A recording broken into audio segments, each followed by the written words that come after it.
Dans le cadre de ces tournées de vulgarisation et de promotion du plan Sénégal émergent dans les régions, le Dr Cheikh Kanté, ministre auprès du président de la République en charge du PSE, s'est rendu successivement à Thiénaba, Mbacké, Touba, Ndiassane, Mbour, Kaolack, Médina, à Dakar et Yoff pour des visites de courtoisie aux familles religieuses. Le ministre en charge du suivi du plan Sénégal émergent a effectué une tournée à Mbour où il a rencontré le khalife de la famille de Thierno Mansour Baro avant de rallier Kaolack pour se rendre respectivement à Ndorong, Léona Niassène et Médina Baye. À Mbour, le docteur Cheikh Kanté, à la tête d'une forte délégation, a été reçu par les autorités politiques et administratives de la ville, parmi lesquelles le président du conseil départemental, M. Saliou Sambou, le maire de la ville et le président des mareyeurs. Après une visite de courtoisie chez le président du conseil départemental, le cortège s'est dirigé vers le domicile de Thierno Mansour Baro, où le docteur Cheikh Kanté s'est recueilli sur la tombe du Saint-Homme avant d'être reçu par le khalife de la famille. Au courant de cette rencontre, le docteur Cheikh Kanté, pour la réussite de sa mission et pour la réélection du président Macky Sall dès le premier tour, dans sa réponse, Thierno Ahmed Tidiane Baro a souhaité la bienvenue à son hôte du jour avant de prier pour le ministre et pour la réélection du président de la République, tout en magnifiant les réalisations déjà effectuées dans le cadre du programme du plan Sénégal émergent.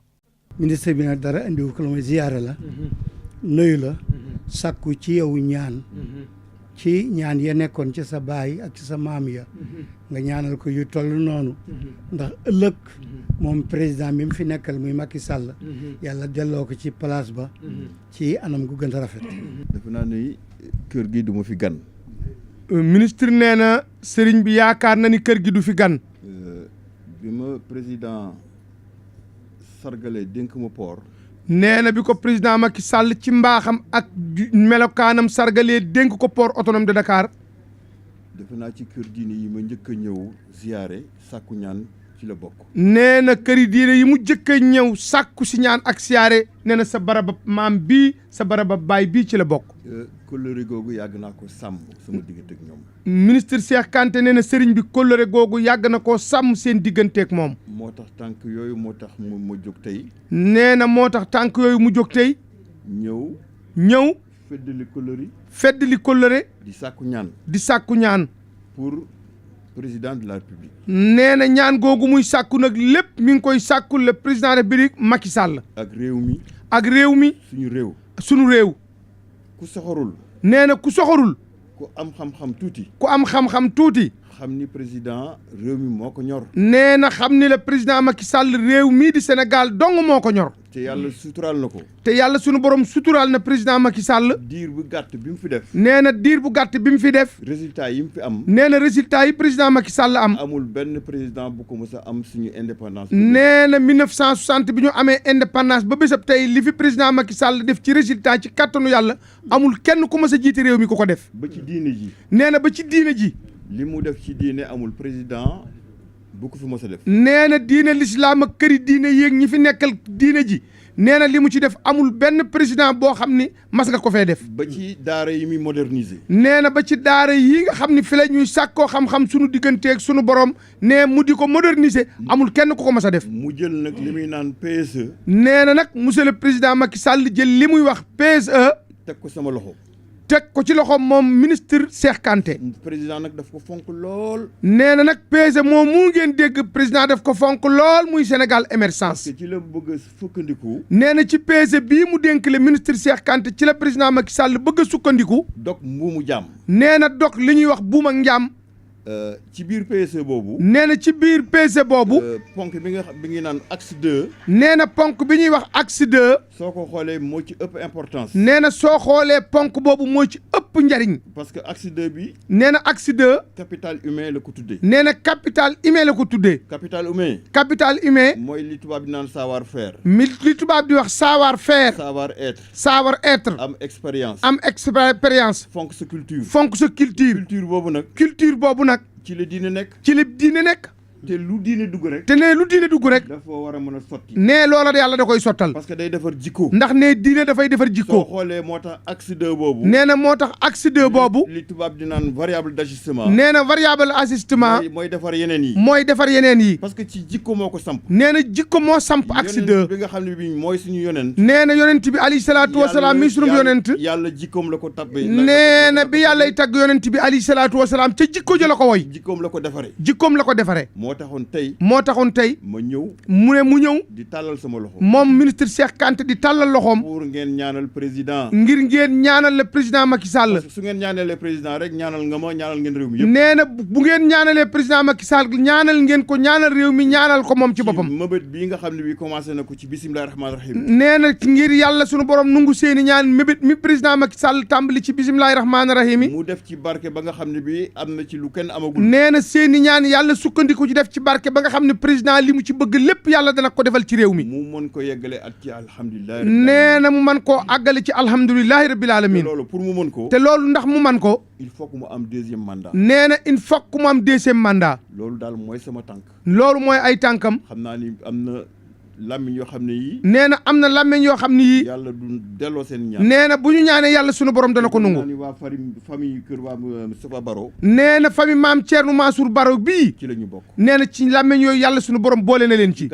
ci gàttal. loolu mooy sama tànk. loolu moo doon tànkam. am naa ci yaakaar te ne am na ci yaakaar trop trop. jullit ñaan la am. jullit ñaan la am. yaakaar la am. yaakaar la am. yàlla bu yàlla delloo sama yaakaar. te yàlla bu yàlla delloo yaakaaram ci barke yonent bi. kër gii bu ñu leen nee seen kër la seen kër la. mu ne soxla yi nga wax fii tey mu ne loolu dañ koo ñaan mu ne yàlla tamit nangu na loolu mu ne ñun ragaluñu président mu am ñaareelu mandat mu ne lu ñu ragal kay ginnaaw loolu waaye kay deuxième mandat inchaa allah daf koy jot sëriñ bi nee na alhamdulillahi rabbil alamina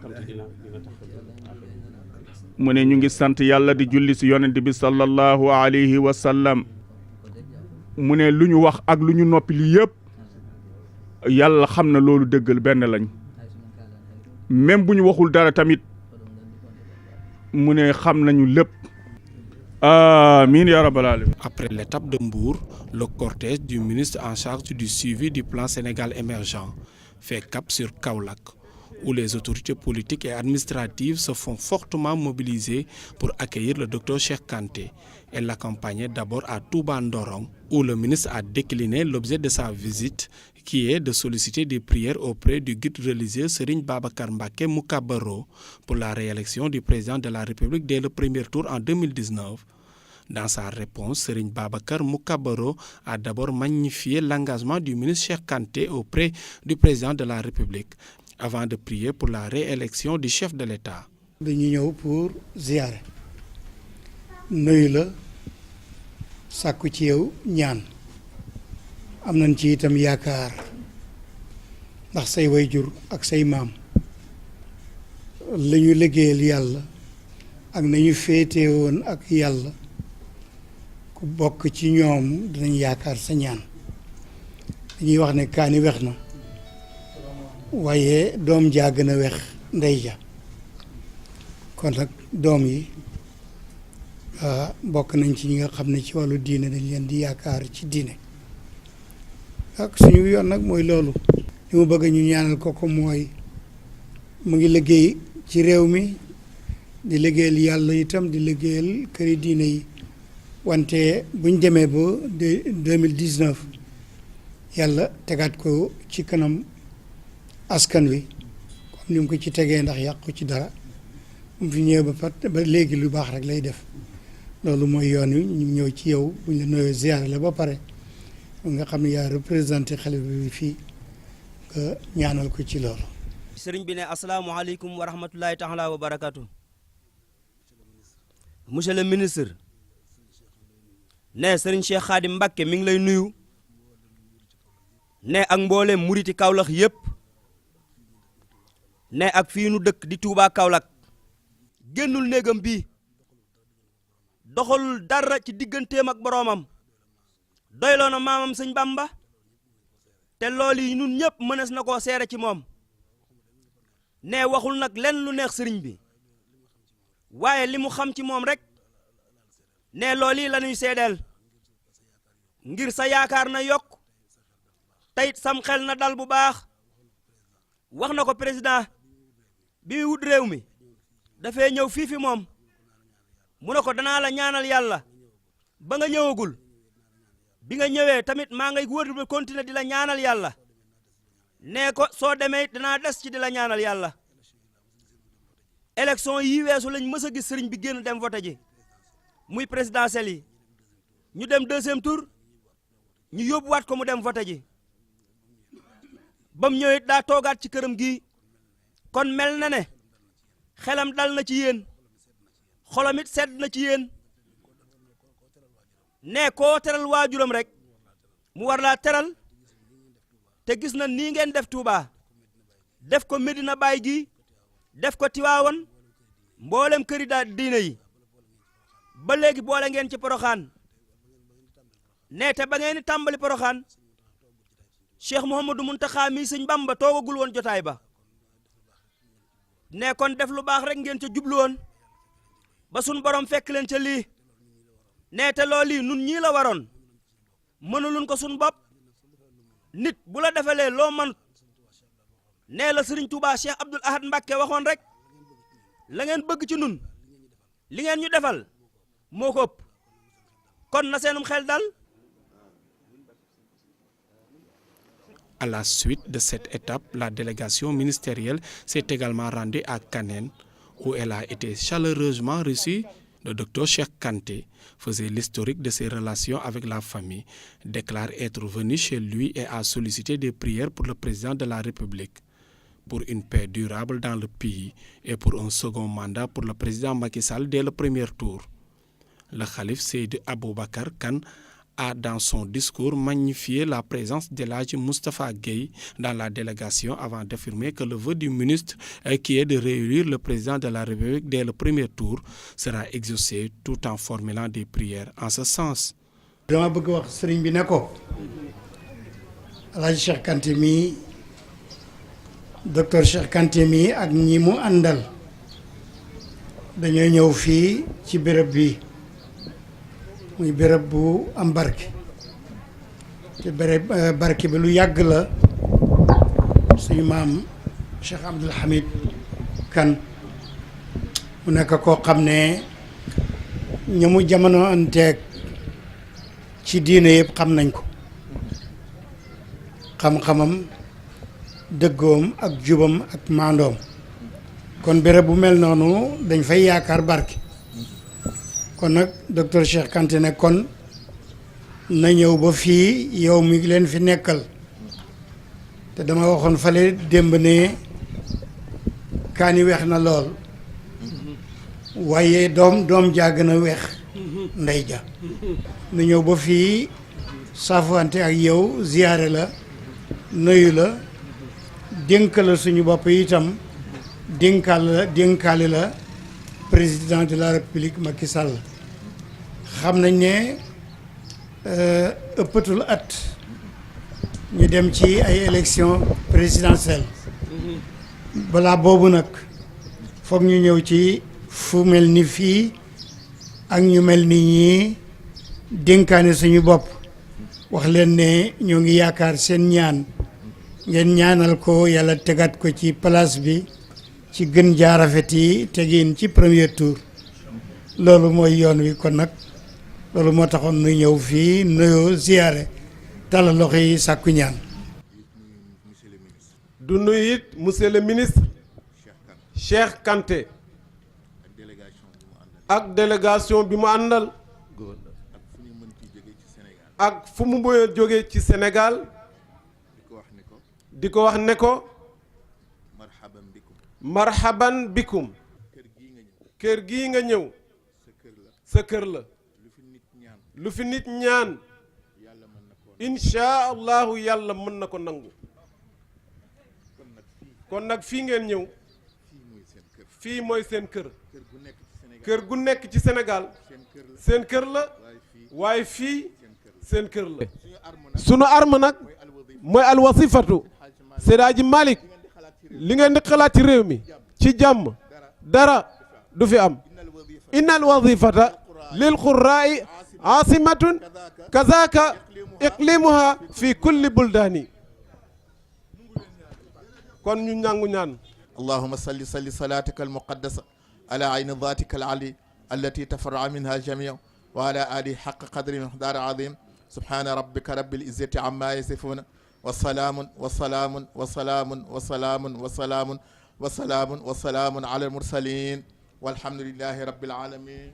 C'est en ces termes que la délégation a pris congé de Kaneen pour se diriger vers Léona Niassène, où elle a été reçue par Serigne Cheikh Tidiane Niass, khalife de Léona Niassène. Au cours de cette visite, le ministre a reçu des prières pour la réélection du président Macky Sall et les remerciements du nouveau khalife pour le soutien de l'État lors des rappels à Dieu du défunt khalife, tout en sollicitant l'aide du docteur Cheikh Kanté pour la prochaine ziara à venir. asalaamaaleykum wa rahmatullahi wa barakaatu. dañuy ñëw pour ziara mooy nemmeeku la waaye it bëgg tàllal suñuy loxo nga ñaanal ñu ndax yow xam nañ ne kii nga fa wuutu mooy xalifa Muhammad mi wuutu woon baayam Xaaji Abdoulaye Niass dund nañu ak moom dëkk bii fii laa juddoo fii laa màggee fii laa jàngee xam naa fi lu bari te xam naa ne yow sa wayjur yàlla mayoon na ko adduaaul mustajab bay xalifa bu waxal ba dënn bi tàng dafa daan ñaan ba yàgg muy warlu ne nangam dana am nangam dana am kon nangu ñaan fii la fekk baax moo tax ma ne bu Cheikh Kanté ñëwee fii ànd ak ñun di sàkku si ay ñaan di la ziyaare dafa noo wóor ne dëkk bira bu nangu ñaan la kon nag cheikh bu amee ay soxla ànd ak xaritam ak kabineem ak ay am jàmmam yëpp ñëw ba fii li ko indi mooy ziyaare la waaye sàkku ci yow ñaan lan nga ñaanal président de la république seen xarit ñëw na fi wax na fi def na fi te fekkee naa ko te dégg naa sa mag yi lañ waxoon ca moom loola lañ bëgg yiwit nga wax ko te def ko nga ñaanal ko mu am deuxième mandat élection yi ñëw mu gagné ci premier tour kon gannaaw bu ñu la ziyaare loolu la ñu bëgg nga ñaanal ñu ko. ñu ngi yëkkati kaddu bu xalifa bii di Mawlaya Cheikh Ahmed Tidiane Khalifa Niass ñi njabootam mu yëkkati kaddu kër gi jox ñu ko ñu wuutu ko ci ne liñ coy wax lépp moo ñu ko dàq wax Cheikh Moustapha wane nga ne fii nga dëkk te ni ngi historique bu doy waar Sambeen bi xam naa ne moom añ na añ bu neex tey waaye la arab waxoon war al maadi bi xaynil xaadiri waaye maam Khalifa tim wax na ne xaditaati futuxaati ade arqa maqaamaati bi xayaati wa mamaati bi ustaasi bi xibbillah kon la fa nekkoon jógu fi ndax bi xayaati wa mamaati la wax alhamdulilah léegi ci gën a yéeme nag mooy di ñaari seex daje Cheikh Ahmed Tidiane ak Cheikh Kanté ñu dajee ci benn bés muy bésu teraanga monsieur le gouverneur bu baax bi di suñu jarbaat di suñu xarit di suñu rakk kon moo ma téléphoné démb fekk maa ngi ci buntu jumaa ji di xaar wasifa wi ak julli timis mu ne ma le ministre Cheikh Kanté dana ñëw ñu toog ba léegi ma nekk ci benn dëj nekkal fa sëriñ bi mu ne ma ñu ngi ci yoon wi moo tax ñu dajee nii ndax nag man kaana yuminu billahi wal yawmil axir fal yukrim dayfahu yonent bi nee na sallallahu alayhi wa sallam ku gëm yàlla gëm ne bés penc dana ñëw boo amee gan teral ko kon yàlla lu mu digle lu nekk rek am na récompense ci ndigalu sëriñ bi docteur Cheikh Kanté sëriñ bi la wax bisimilah ci sa kër séentu woon nañ la nag xam nañ ne dañ la gis ndax ni ko xaas Moustapha waxee fa tabarakallahu ki ñun ñàkk dafa rëy ci ñun ndax ku dugg ci pay bi démb dugg fi tey da nga xam ne xaas Alaaji Ibrahim ku naqaree wutu la ndax nag yàlla moo ko mayoon lim ko may buñ demee ba ñàkk ko ñu nekk ci yaakaar yu baree bari yàlla def lu ko sof faadu li ma yurit ku ci jàpp ku nekk rek jàpp nañ ne suñ mbokk nga te président moo ci njëkk a jàpp président assemblée jàpp ci premier ministre jàpp ci gouvernement bi yëpp jàpp ci tey docteur Cheikh Kanté door di ñëw ci këram ndax diggante fii ak lan mee ngi kat génn benn place rek la kon yow jàppuñ ne lan mee ngi nga dëkk mais fii nga dëkk fii moo doon kër maam Khalifa Niass néeg bii ñu ko tabax 1918 as Moustapha xam na néeg bi fi la daan waxee ne yàlla nee na yónent yàlla Muhammad sallallahu alayhi wa sallam nee na ba mu yàgg mën a topp leen waaye xajal leen yónent bi mi ngi nii di ñëw te kenn du ko dindi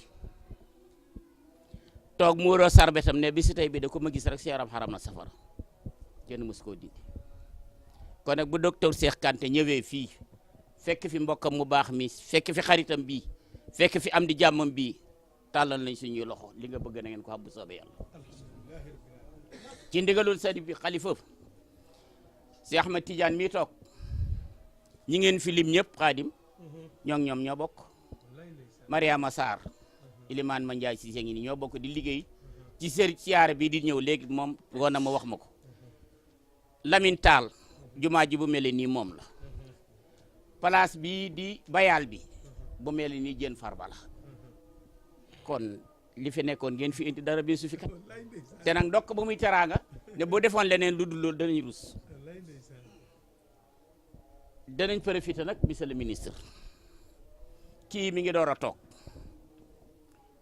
te ku yokkut wàññi nga te dañoo bëgg mu yokk ndax moom la baayam tuddee soppeem ba Seydi Ahmed Tidiane ñu jub na xew-xew wu rëy muy siyaare lew na ñaseen bi nga xam ne mboolem xew-xew yi moo ci gën a rëy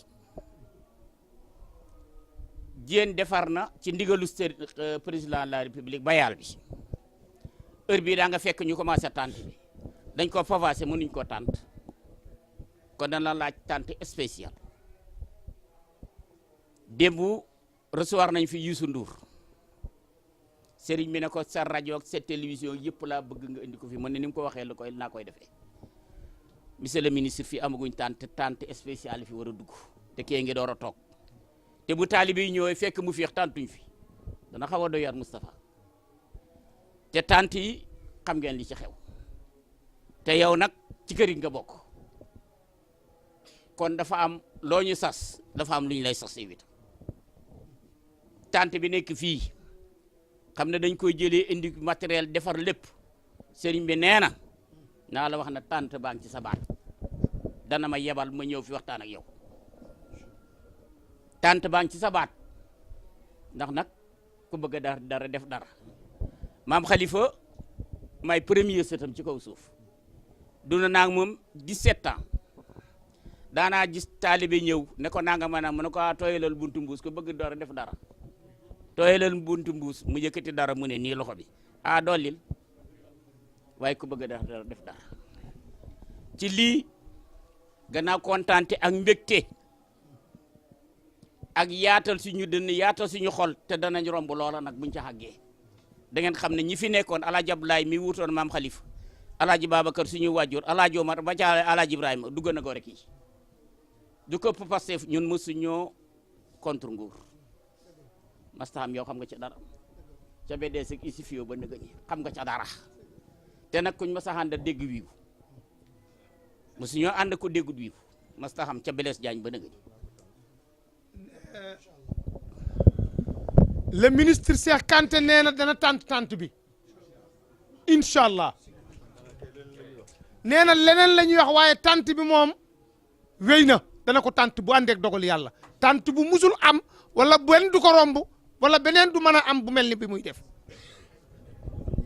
kon nag buñ paree tuuti sëriñ bi na def baatinam te bu defee baatinam du rëcc xam nga Moustapha Gueye wax naa léegi na la maam Khalifa no xasitaati futuhaati asi arqa maqaamaati bi xayaati wa mamaati ñi la doon junj kon ala kulli xaalin wax ji ferenk laay na sëñ Xaadim suñ xol gannaaw sedd na fii ci kër maam Khalifa ndax nag Khalifa bi fu mës a nekk nag këram la nekk kii rek moo fi nekk Khalifa nekk kër baayam kon mbootam baayam bi alwala du siru abihi kon kii mooy Khalifa Niass amuñ benn sikk ne li ngeen bëgg da ngeen ko am tawaan aw karhan da nga am ndam loo xam ne Sénégal kenn musu ko fi am du ngeen dem deuxième tour bu soobee doo duñ dem deuxième tour premier set leen ko wax moom bu fi nekkutoon man boobu garantie ñeme naa koo jël en tant que premier set li dalee Niassène ba Médina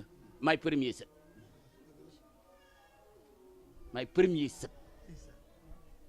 te xam naa li may wax lan la boo gisee ma tekk yaru rek kii moo tax rek xaw ma nu may def ak moom waaye seet naa Cheikh Kanté kontaan nañ sëriñ bi am na mbégte famille bi am nañ mbégte ndax li nga dégg ci liñ dégg ci yow te yow loo wax da nga ko def salaamaaleykum wa rahmatullah. mu ne sëriñ Cheikh Kanté mu ne sëriñ bi nee na mu ngi lay delloo nuyoo sëriñ bi nee na mu ngi lay wax ne bismillah yegg si nga ci sa kër mu ne ñëw nga ci sa kër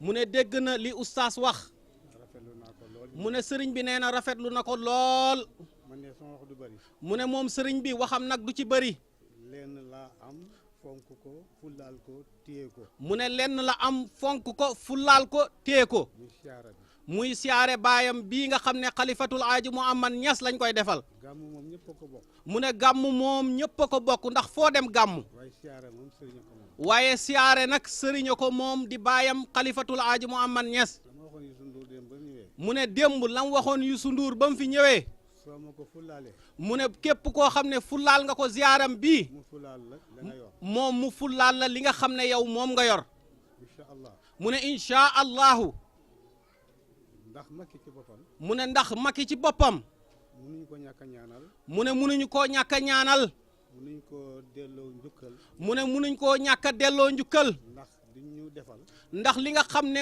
lu rëy lim ñu defal ñu lu ñu mën a def lu may delloo ko njukkal mu ne ndax ñu nit munuñoo def dara lu dul delloo ko njukkal ndax daf ñoo defal lu rëy lu mu bëgg ñu defal ko mu ne incha allahu lépp loo xam ne président Macky Sall bëgg na ko rek daañ ko ko defal man de xam naa nu ñuy falee mu ne moom sëriñ bii xam na nu ñuy falee nu ñuy follee xam naa mu ne moom sëriñ bii xam na nan la ñuy follee incha allah mu ne incha allahu incha allahu incha allahu ba mu ñetti yoon mu ne ba muy ñetti yoon dana gañe incha allah mu ne incha allahu mu ne billaahi wallahi tallaahi wiiw mu ne wiiw bu ko neexee ñàkk wate mu ne bu ko neexee sax mu bañ a dem ca élection ya waaye incha allahu dana gañe yàlla dana fab réew mi tegaat ko ci loxo mu ne yàlla dana jël réew mi tegaat ko ci loxoy président Macky Sall asamaan fii ñu tiim mu ne asamaan sii nga xam ne moom la ñu tiim carte yëpp fa la ne mu ne carte yëpp fa la ne waaye moom carte mi moo fa ëpp waaye mu ne waaye président Macky Sall kartam ya moo ëpp fa carte ya ne maa ngi lay sant nag mu ne mu ngi lay sant nag maa ngi lay gërëm mu ngi lay gërëm di la ñaanal mu ne mu ngi lay ñaanal yaa ngi àndal ñëpp yow ak ñi nga àndal yàlla defal leen jàmm mu ne yàlla na leen yàlla defal jàmm kër gi daal mu ne kër gi daal ñi fi yeewoo yéen la ñuy yeewal mu ne yéen lañ fi yeewal bu ñuy tëddi yéen la ñuy nelawee mu ne bu ñuy tëddiit yéen la ñuy nelawee bu ñuy yeewu yéen la ñuy yeewoo mu ne bu ñuy yeewu it yéen la ñuy yeewoo mu ne incha allahu ngeen tàllal loxo te yéen a soxla yi ndax docteur ku ko gis da nga yéen a sa soxla mu ne incha allahu kenn ku nekk lam yéene rek na ko wax ci xolam. Ces tournées se sont déroulées en compagnie de ses principaux collaborateurs et en présence des autorités administratives, politiques, coutumières et locales. mu ne ngeen tàllal yéen ñëpp te yéen a aajo yi ak soxla yi. amiin wax leen amiin.